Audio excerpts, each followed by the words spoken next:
Victor, we have had UBA experience relatively strong growth in 2009, but still the market not too impressed with those numbers out last week. Some commentary being that your asset quality may not necessarily be as good as that of Zenith and GTB.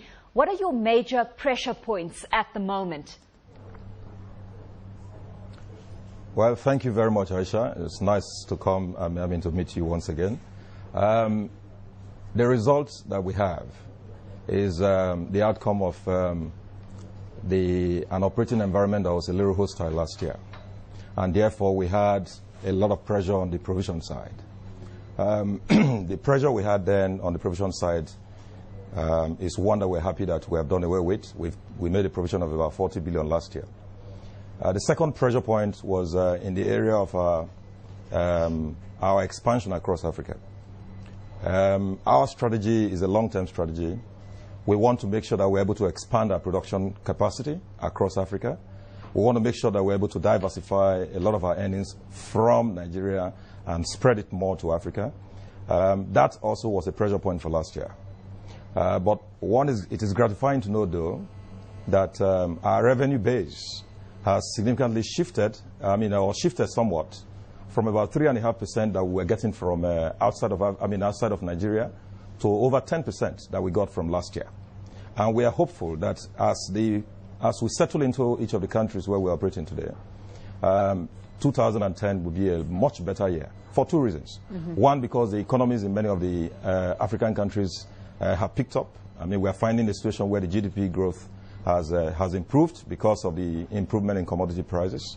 And the second is also because of the fact that a lot of the countries where we have set up are beginning to settle into their business and do exactly what is making us one of the best banks in Nigeria today. Well, certainly there's a lot of elements to consider within that answer that you've just given us. So let's break it down a little bit further there.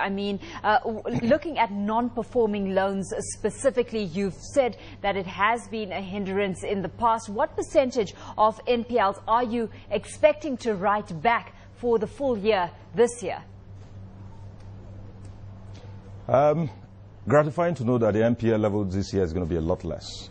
Our NPL level last year was 8.7%. Our projection this year is 5%. And we believe it's achievable for two reasons also.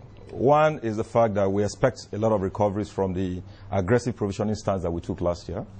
And the second is also the fact that the prudential guideline is being revised, which makes it possible for you to do long-term lending, and that puts less pressure on your NPLs in the course of the year. So we think, believe that the pressure we faced last year in terms of NPL at 8.7% will be a lot less this year. Well, you saw an 11% increase in your in loans in the last quarter. To what sector is that going mainly, and how are you monitoring your risk more effectively in this regard?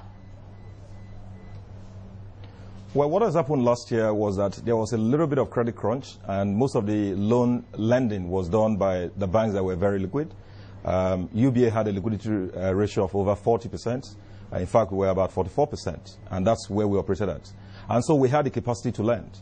The bulk of our lending went to the oil and gas sector, the upstream. We do a lot of business in the upstream.